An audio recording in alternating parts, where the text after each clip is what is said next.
성령 하나님께 간구하오니 어둠 가운데 나의 맘대로 지내왔던 우리의 삶을 불쌍히 여겨주시고 이 시간 어두운 우리의 눈을 밝히사 주의 진리를 보게 하여 주시옵소서. 성령이여, 어두워졌던 우리의 마음을 성령의 빛으로 조명하사 말씀을 깨닫게 하여 주시고, 간절히 바라기는 주께 대하여, 말씀에 대하여 닫혀있던 우리의 마음을 성령께서 열어주사 그 말씀이 심령마다 뿌리내리고 열매 맺는 역사를 허락하여 주시옵소서. 주께서 단 한 영혼도 빠짐없이 불쌍히 여겨주시고 그 심령을 조명하시고 그 심령을 열어주시는 귀한 은혜를 허락하여 주실 줄을 믿사오며, 이 모든 말씀 우리 주 예수 그리스도의 이름으로 기도합니다. 아멘. 여러분, 우리가 성경을 읽어 나갈 때, 성경을 해석할 때 굉장히 중요한 원리 두 가지가 있습니다. 하나는 성령의 조명이고, 하나는 성경으로 성경을 해석한다라는 그런 원리입니다. 우선 성령의 조명은 이 성경의 저자가 성령 하나님이시기 때문에 성령 하나님께서 어둠 가운데 있는 우리에게 빛을 내려 주셔야 이 성경을 이해할 수 있고 이 성경을 해석할 수 있다라는 것입니다. 그래서 우리가 방금 전에도, 설교 전에 늘 성령의 조명을 간구하는 그런 기도를 하고 있고요. 여러분들이 개인적으로 큐티를 하실 때도 분명히 이 성령의 조명을 구하는 기도를 하면서 말씀 묵상 가운데 들어가야 합니다. 저는 개인적으로 찬송가 366장 어두운 내 눈 밝히사라는 찬양을 꼭 하고서 말씀 묵상을 할 때가 많습니다. 어두운 내 눈을 밝히사 진리를 보게 하여 주시옵소서 기도하며 들어가는 것이죠. 그런데 이 성령께서 조명을 하여 주시고 깨닫게 하여 주시기 시작하면은 가끔은 구절과 구절 사이에 숲을 거닐게 될 때가 있습니다. 말 그대로 행간을 읽게 해주시고, 그리고 구절과 구절 사이에 숨겨진 숲을 만나게 하실 때가 있거든요. 그러면은 그때는요, 막 부어주시는 깨달음들을 제가 받아 적다 보면은 제가 받아 적는 속도보다 부어주시는 속도가 훨씬 빠르실 때가 있어요. 그럼 굉장히 아까워요, 놓치는 것들이. 근데 그때 주시는 것들이 결국에는 설교의 내용이 되고 그리고 양육의 내용이 되거든요. 근데 마찬가지로 그 모든 것들은 성령의 조명에서 시작이 되고 여러분들이 말씀을 읽을 때도 마찬가지라는 것입니다. 자, 그리고 둘째로 성경을 해석하는 굉장히 중요한 원리 중에 하나가 성경은 성경으로 해석을 해야 된다라는 원리입니다. 구약은 신약으로 해석을 해야 되고 신약은 구약으로 해석을 해야 됩니다. 이게 성 어거스틴이 말한 굉장히 중요한 성경 해석의 원리 중에 하나인데요. 오늘 우리가 읽은 구절이 바로 성경을 성경으로 해석하게 해주는 굉장히 중요하고 대표적인 구절 중에 하나입니다. 여러분들이 구약을 보시면은 구약은 총 4개의 부분으로 이루어져 있습니다. 첫 번째는 모세오경이고요. 두 번째 부분은 역사서이고, 세 번째 부분은 여러분들이 잘 아시는 욥기, 시편, 잠언, 전도서, 아가서, 즉 지혜서고요. 마지막 부분이 바로 선지서라는 그런 부분입니다. 근데 이 선지서가 분량이 가장 많아요. 그래서 구약이 굉장히 두꺼운 거예요. 근데 우리는 선지서 하면은 왠지 계속해서 심판을 말하고 징계를 말하고 이런 어두운 이미지가 있을 수 있습니다. 하지만 이 선지서는 하나님의 우리를 향한 러브레터입니다. 사실 하나님의 속성은 공의이기 때문에 우리가 잘못하면 바로 심판을 하시는 것이 맞지만 우리를 너무 사랑하셔서 바로 심판하시지 못하시고 계속 기회를 주시는 것이죠. 이스라엘 백성들이 죄를 지었을 때 다시 돌이킬 수 있도록 선지자를 보내셔서 기회를 주시는 것입니다. 그런데 이사야를 보냈는데 말을 안 들어요. 그래서 예레미야를 다시 보냈는데 또 말을 안 들어요. 그래서 계속 보내고 또 보내고 또 보내고, 이게 바로 선지서에 나오는 내용들이에요. 하나님께서 선지자를 보내시는데 선지자가 이스라엘에게 하는 말은 당연히 회개해라, 계속 그렇게 하면은 심판이 임한다, 이런 말이거든요. 여러분, 이런 얘기가 귀에 들을 때 듣기 좋습니까? 안 좋습니까? 당연히 안 좋을 수밖에 없잖아요. 그러니까 안 듣는 거예요. 그리고 심지어는 듣기 싫다고 그 선지자들을 핍박하고 때립니다. 그래도 하나님은 이스라엘을 사랑하시니까 포기하지 아니하시고 또 다른 선지자를 보내셔서 기회를 주시고 또 주시고 또 주시고 하는 것이죠. 그래서 이 선지서는 어떻게 보면 하나님의 이스라엘을 향한 그런 짝사랑이다, 이렇게 볼 수 있어요. 하나님은 계속해서 사랑하셔서 계속해서 선지자를 보내시고 기회를 주시는데 이스라엘은 죽어라 말을 안 듣는 것이죠. 그러니까 말 그대로 하나님께서 혼자 짝사랑을 하시는 것입니다. 그래서 이 선지서의 긴 분량을 볼 때마다 하나님께서 이렇게 큰 분량으로 우리를 사랑하셨구나 하는 것을 느낄 수 있는데, 오늘 우리가 읽은 구절은 구약의 그 긴 선지서를 딱 8줄로 요약을 하고 있습니다. 이게 바로 예수님의 탁월함이에요. 예수님이 하시는 설교를 보면요, 굉장히 어려운 것도 쉽게 푸시고요, 복잡한 것들을 아주 간단 명쾌하게 정리하는 모습들을 보게 됩니다. 구약의 수많은 계명을 딱 2단어로 요약을 하시잖아요. 하나님 사랑, 이웃 사랑, 이런 식으로 말이죠. 그리고 그러한 예수님의 탁월성이 나타나는 백미가 바로 저는 오늘 우리가 읽은 이 구절이라고 생각을 합니다. 그래서 우리가 방금 읽은 구절을 보고서 구약의 선지서를 보면은 선지서가 훨씬 더 잘 이해가 되고요, 그리고 구약의 선지서를 보시고 나서 오늘 읽은 구절을 보면은 오늘 읽은 구절이 무슨 뜻인지를 훨씬 더 잘 이해할 수가 있다라는 것이죠. 말 그대로 성경이 성경을 해석하는 것이죠. 그래서 오늘 본문을 들어가기 전에 간단하게 오늘 보면 바로 앞에 나오는 11장의 맥락을 좀 보면서 들어가면요, 이 11장 이번 주 큐티였죠. 11장 후반부에는 예수님께서 성전에서 장사하는 자들을 다 내쫓으시고 그들의 의자를 둘러 엎으시는 그런 장면이 기록되고 있습니다. 이렇게 성전에서 큰 소란이 나면서 사람들은 굉장히 놀라게 됐습니다. 왜냐하면 이스라엘 사람들은 성전 자체를 신성시했고 성전 자체를 어떻게 보면 우상시했고 성전 자체를 굉장히 중요시 여겼기 때문에 성전에서 이런 난리가 난다라는 것은 전시 상황이 아니면 상상조차 할 수 없는 일이었습니다. 차라리 바벨론이나 아수르 같은 외적이 쳐들어와서 성전을 회파하는 사건이면 모를까, 평소에 이스라엘 사람 누군가가 들어와서 이스라엘의 성전을 이렇게 어지럽힌다라는 것은 감히 상상조차 할 수 없었던 일이었다라는 것이죠. 그래서 이 성전을 뒤엎은 사건에 대해서 종교 지도자들은 굉장히 분노를 했고요, 대체 예수라는 사람은 뭘 믿고 저런 행동을 하느냐, 도대체 무슨 빽이 있어서 그러냐, 예수의 권세가 뭐냐라는 것을 예수님께 직접 질문합니다. 그러자 그 질문을 받은 예수님께서는 거꾸로 반문을 하시는데요, 그러면은 너희가 아는 세례 요한의 권위는 하늘로부터 온 것이냐 아니면 사람들로부터 온 것이냐라고 거꾸로 물어봅니다.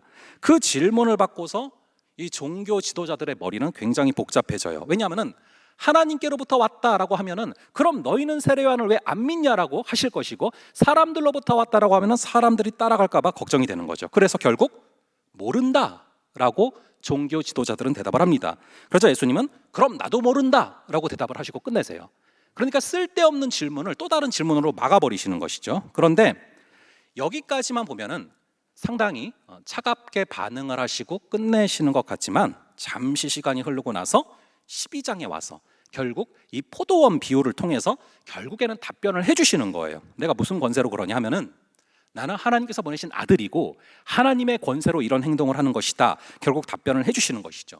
그러니까 분명히 말 안 할 거야 라고 하시고서는 조금 있다가도 말을 해주시거든요. 우리 예수님이 종종 이런 패턴을 보이실 때가 있습니다.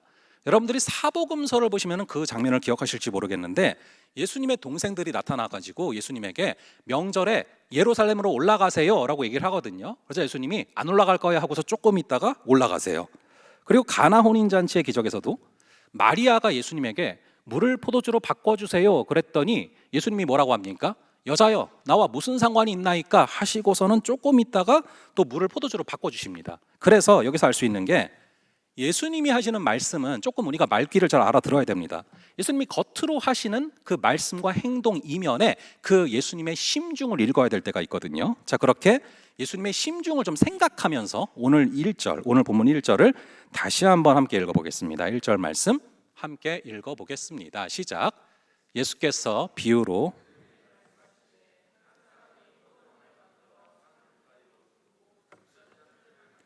망대를 지어서 농부들에게 새로 주고 타국에 갔더니.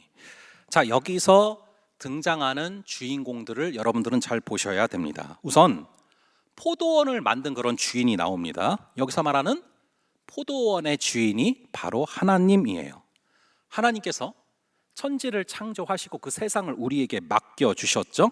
그리고 농부들에게 새로 주었다라는 얘기는 우리가 왜 전세를 준다 할 때 그 새라는 글자입니다. 그러니까 농부들은 주인이 아니죠.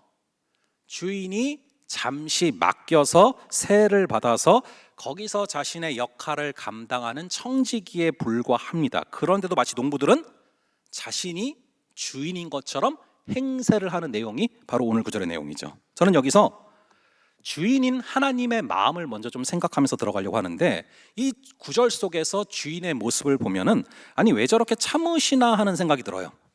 주인인데 힘도 있고, 그리고 농부들이 하는 모습을 보면은 주인의 입장에서는 너무나 괘씸한 행동이기 때문에 이 농부들을 바로 내쫓을 수도 있고 바로 죽일 수도 있지 않습니까? 그런데 왜 이런 사람들에게 계속해서 기회를 주시고 계속 종을 보내시면서 계속해서 회개할 수 있는 기회를 주실까요?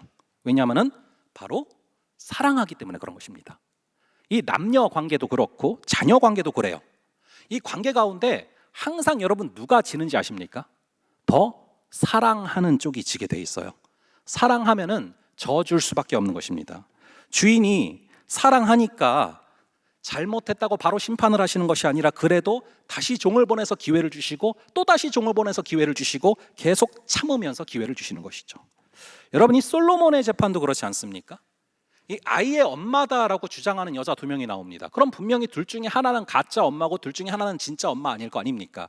근데 솔로몬이 이것을 어떻게 가려내죠? 이 아이를 정확하게 반으로 잘라서 공평하게 나눠줘라 했더니 이 가짜 엄마는 좋다고 공평하게 그렇게 하자고 하는데 진짜 엄마는 어떻게 합니까? 아니라고, 저 아이를 저 여인에게 주라고 하잖아요. 왜입니까? 사랑하면 지거든요. 그래서 그 마음의 속성을 보신 것입니다. 하나님은 왜 맨날 당하시는 것 같습니까? 하나님은 왜 계속해서 참으시죠? 사랑하니까 그런 거예요. 간혹 우리는 구약은 심판의 하나님이시고 신약은 사랑의 하나님이시다 이렇게 생각하는 경우가 있는데 아주 잘못된 생각입니다. 오히려 이 구약의 선지서를 읽어보면은 너무나 사랑하셔서 참고 계시는 하나님의 모습이 나옵니다. 사랑의 하나님이시니까 계속해서 선지자들을 이스라엘에게 보내신 것이죠. 여러분들이 한번 이 구약의 목록표를 한번 쭉 보세요. 하나님이 보내신 선지자는 한두 명이 아닙니다. 이사야, 예레미야, 에스겔, 다니엘, 호세아 쭉 이어져서 말라기까지 이어지는데 대선지서가 총 5권, 소선지서가 총 12권, 총 17명의 선지자를 보내셨다라는 거예요. 선지자를 보내면 죽이고 보내면 또 죽이고 하는데 계속해서 그럼에도 기회를 주신 것이죠. 사실 하나님의 입장에서 선지자를 딱 한 명만 보내시고 나서 결정하셔도 되잖아요. 한 명을 보내서 말을 안 들으면 바로 심판하시고 죽이셔도 이스라엘은 할 말이 없는 것입니다. 그런데 왜 이렇게 많은 선지자를 보내시는 것이죠? 하나님이 사랑이 풍성하셔서 그 사랑이 오래 참으시고 온유한 사랑이기 때문에 그러신 것입니다. 그런데 그분이 사랑하시는 방식 중에 하나가 바로 다 미리 준비해 주시는 것입니다. 여호와 이레의 하나님이시죠. 그래서 오늘 본문 1절에 보시면 산 울타리로 두르고 그리고 틀을 만들고 망대를 지었다라고 기록되죠. 즉 농부들이 경작할 수 있도록, 마음껏 경작할 수 있도록 세심하게 땅과 주변을 다 준비해 주시는 것이죠. 여러분 혹시 이 피레미 키워보셨습니까? 이렇게 조그만 생선이 아니고 보죠. 조그만 물고기 같은 거잖아요. 그런 물고기, 이거를 피레미를 키우려고 하면은 제가 제 친구가 키우는 걸 직접 본 적이 있거든요. 이게 배보다 배꼽이 더 크다라고 할 정도로 피레미를 키우기 위한 굉장히 많은 장치들이 필요한 것을 보게 됩니다. 산소 공급기, 자동 온도 조절 장치, 형광등, 자동 정화기 설치해야죠. 그리고 왕 모래를 조심스럽게 깔고 거기다가 물풀도 안에 뿌리를 박아야 됩니다. 그리고 동굴처럼 생긴 굴도 만들어 놓아야 됩니다. 이게 다 누구 좋으라고 하는 거죠? 물고기 좋으라고 하는 거예요. 산소 정화기 좋으라고 물고기를 집어넣는 사람은 없단 말이죠.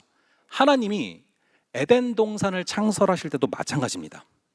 이 모든 창조의 하이라이트, 핵심은 어디에 있습니까? 바로 창세기에 보시면은 보시기에 좋았더라라는 구절에서 힌트를 찾을 수 있어요. 하나님이 피조물을 창조하시죠. 빛, 궁창, 땅, 해, 달, 별, 공중에 나는 새와 바다의 물고기, 짐승 다 창조하시고 그 다음에 사람을 창조하시는데 다른 것들을 창조하실 때는 항상 보시기에 좋았더라. 그런데 사람을 창조하실 때는 어떻게 하셨습니까? 보시기에 심히 좋았더라. 딴 거는 그냥 it's good인데 사람은 it's very good 이라고 써놓으셨단 말이에요. 그리고 모든 피조물들 가운데 유독 유일하게 하나님의 형상을 닮은 피조물이 있어요. 그것이 무엇입니까? 바로 사람이죠. 그러니 만드신 모든 것들이 바로 이 하이라이트인 사람이 생존할 수 있는 환경을 만들어 두신 것입니다. 근데 한번 상상을 해보세요.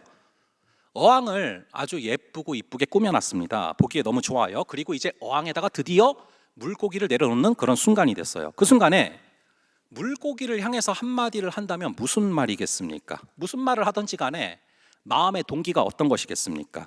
사랑일까요? 미움일까요? 당연히 사랑이겠죠. 그래서 행복하게 잘 살아, 새끼 낳고 잘 살아 이런 말 아니겠습니까? 마찬가지예요.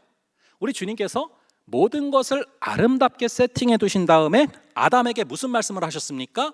생육하고 번성하여 땅에 충만하라, 땅을 정복하라. 바로 오늘 본문으로 보면은 농부들에게 경작하라 하신 거랑 똑같은 거죠. 근데 우리 창조주 하나님은 여기에다가 한 가지를 더 덧붙이셨어요.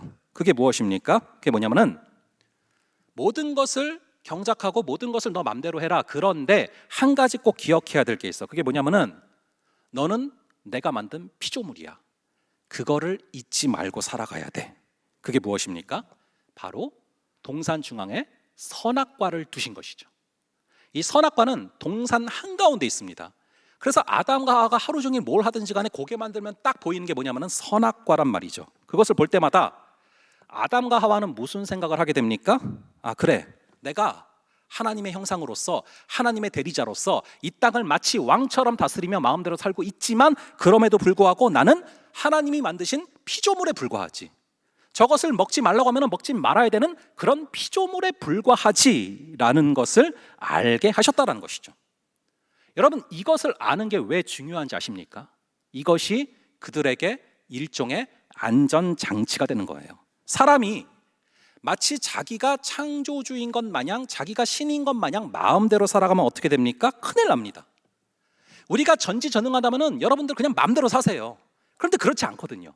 우리는 전지하지도 않고 전능하지도 않습니다. 무지무능합니다. 당장 내일 무슨 일이 벌어질지를 몰라요. 그런데 내 마음대로 결정하고 내 마음대로 살아가다 보면 낭떠러지 떨어져 죽을 수도 있는 거예요.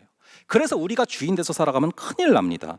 나는 하나님을 모시고 살아가야 되는 피조물에 불과해. 이것을 인식하는 것이 아담과 하와에게 있어서는 굉장히 중요한 안전장치가 되는 것이죠. 여러분, 붕어가 있는데 어항 밖으로 뛰쳐나가면 자유로울 것 같지만 죽는단 말입니다. 이 어항 안에 있는 것이 그것을 살린단 말이죠. 일종의 제어장치예요. 그런데 오늘 본문으로 보면은 그것이 무엇입니까? 바로 소출을 내라 라는 말씀입니다. 우리 한번 오늘 본문 1절과 2절을 다시 한번 함께 읽어볼게요. 1절과 2절을 다시 한번 함께 읽어보겠습니다. 시작. 예수께서 비유로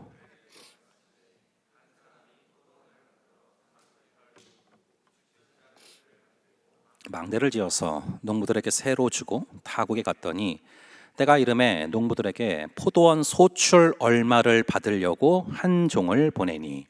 자, 주인은 사랑해서 모든 환경을 다 세팅해 놓으시고 새를 주고 타국으로 가시면서 그 소출의 일부를 내라라고 말씀하십니다. 주인인데 돈이 필요해서 그러신 게 아니에요.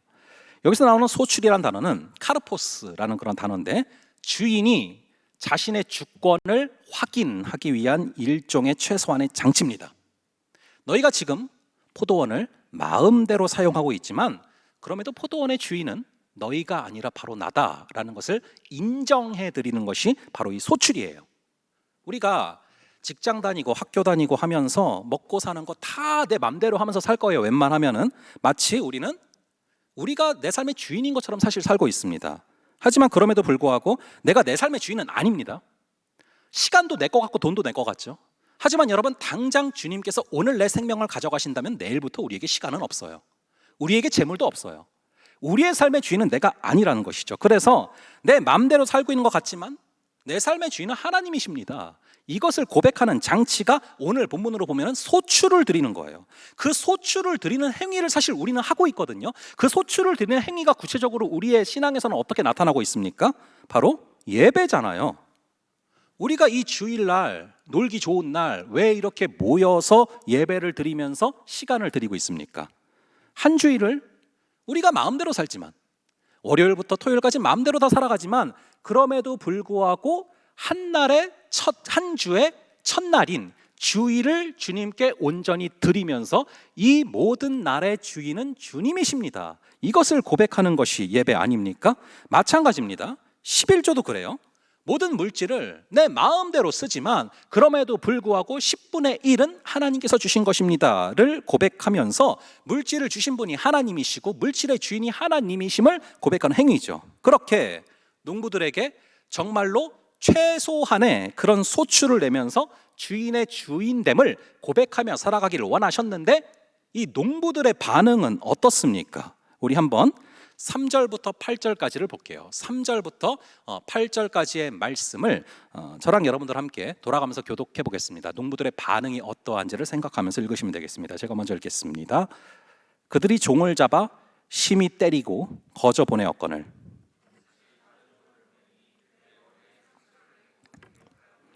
또 다른 종을 보내니 그들이 그를 죽이고 또 그 외 많은 종들도 더러는 때리고 더러는 죽인지라.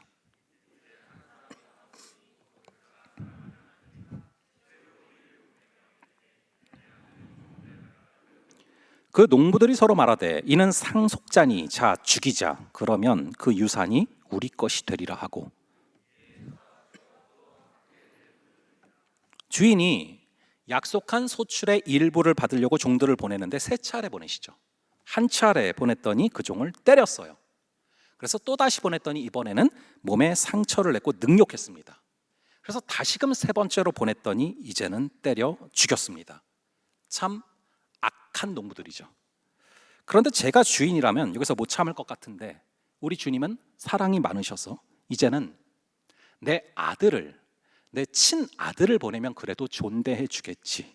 그런데 그 주인의 아들을 어떻게 합니까? 적반하장으로 상속자다, 저자를 죽이면 우리의 것이 된다 하면서 아예 죽였다라는 것입니다. 여기서 농부들은 누가 봐도 이 당시의 종교 지도자들이죠. 그리고 주인의 아들은 하나님의 아들 예수 그리스도입니다.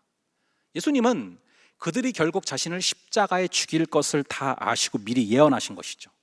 그런데 여러분, 요즘 우리의 모습은 어떻습니까?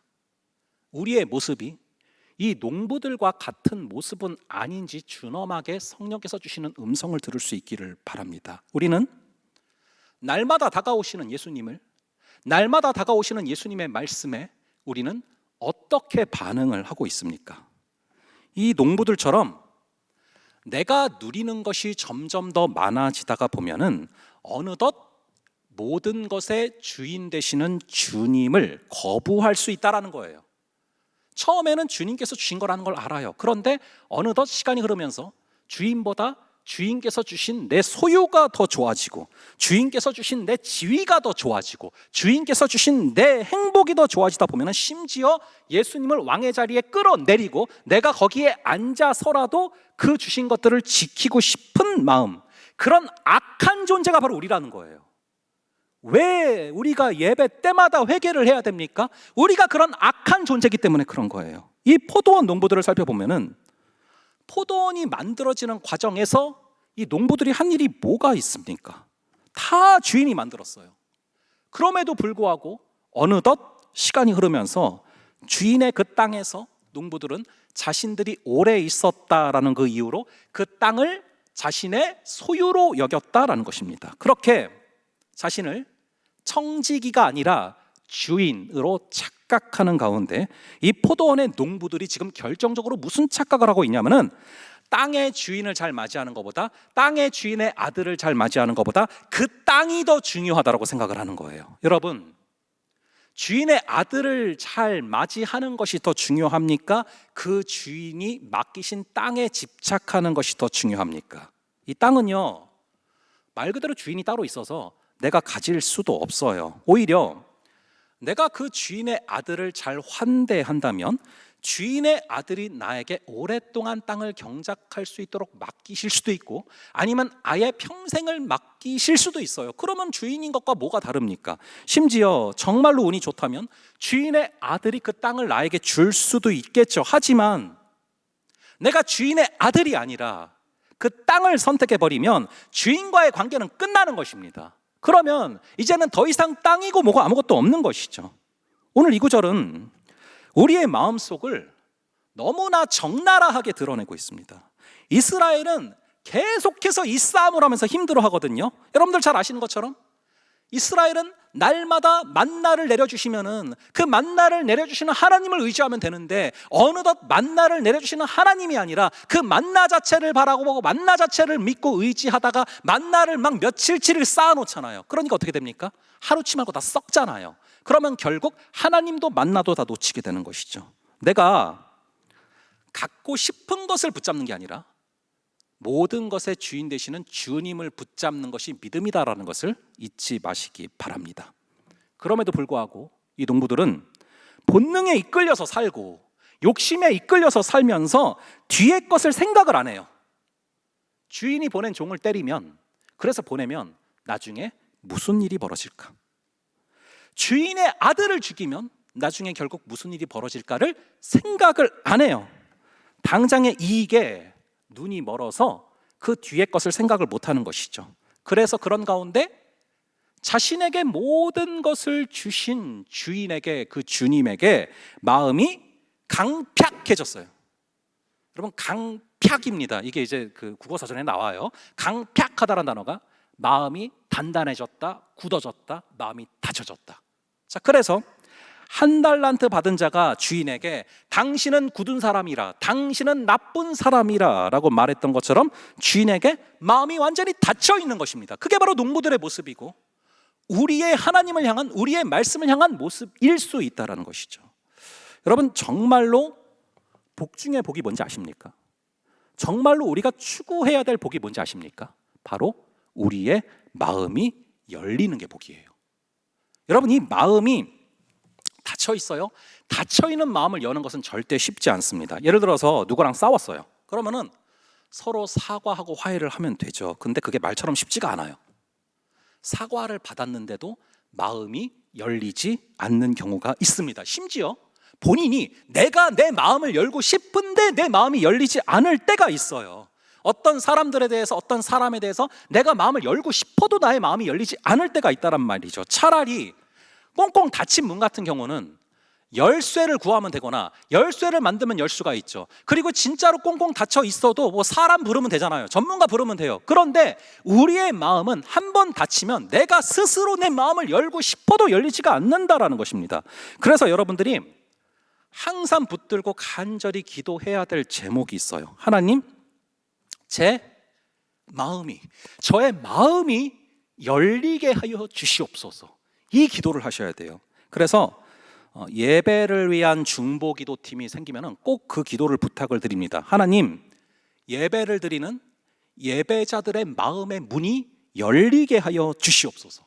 찬송 한 곡만으로도 열리게 하여 주시옵소서. 아니, 찬송 한 소절을 부르다가도 그 마음이 열리게 하여 주시옵소서. 마음을 열어주셔서 말씀을 접할 때마다 우리의 마음이 활짝 열리게 하여 주시옵소서. 그 기도를 할 수 있는 그런 저와 여러분 되기를 간절히 바랍니다. 이 마음이 열린다는 게 정말 쉬운 일이 아니거든요. 이 요한계시록에 보면은 나중에 이 전갈에 물리는 고통을 당하면서도 끝까지 하나님을 거부하고 끝까지 하나님을 저주하다가 죽는 사람들이 있습니다. 절대로 하나님을 향한 마음이 열리지를 않는 거예요. 여러분, 이 사단이 마음을 여는 것을 방해하면은 이 마음을 여는 것이 너무나 힘든 것입니다. 오늘 본문의 악한 농부들을 보면은 얼마나 마음이 닫혀버린 상태면 주인이 종을 보내서 말씀을 하시는데 그 종을 때리고 그 종을 능욕하고 그 종을 죽이기까지 합니다. 심지어 아들이신 예수 그리스도까지 십자가에 못 박고 자기 마음대로 살아가려 하죠. 간절히 바라기는 이 모습이 우리의 모습이 되지 않기를 간절히 바랍니다. 우리 마지막으로 요한계시록 3장 20절을 좀 보고서 이 말씀을 마치려고 하는데, 계시록 3장 20절을 함께 읽어보겠습니다. 시작. 볼지어다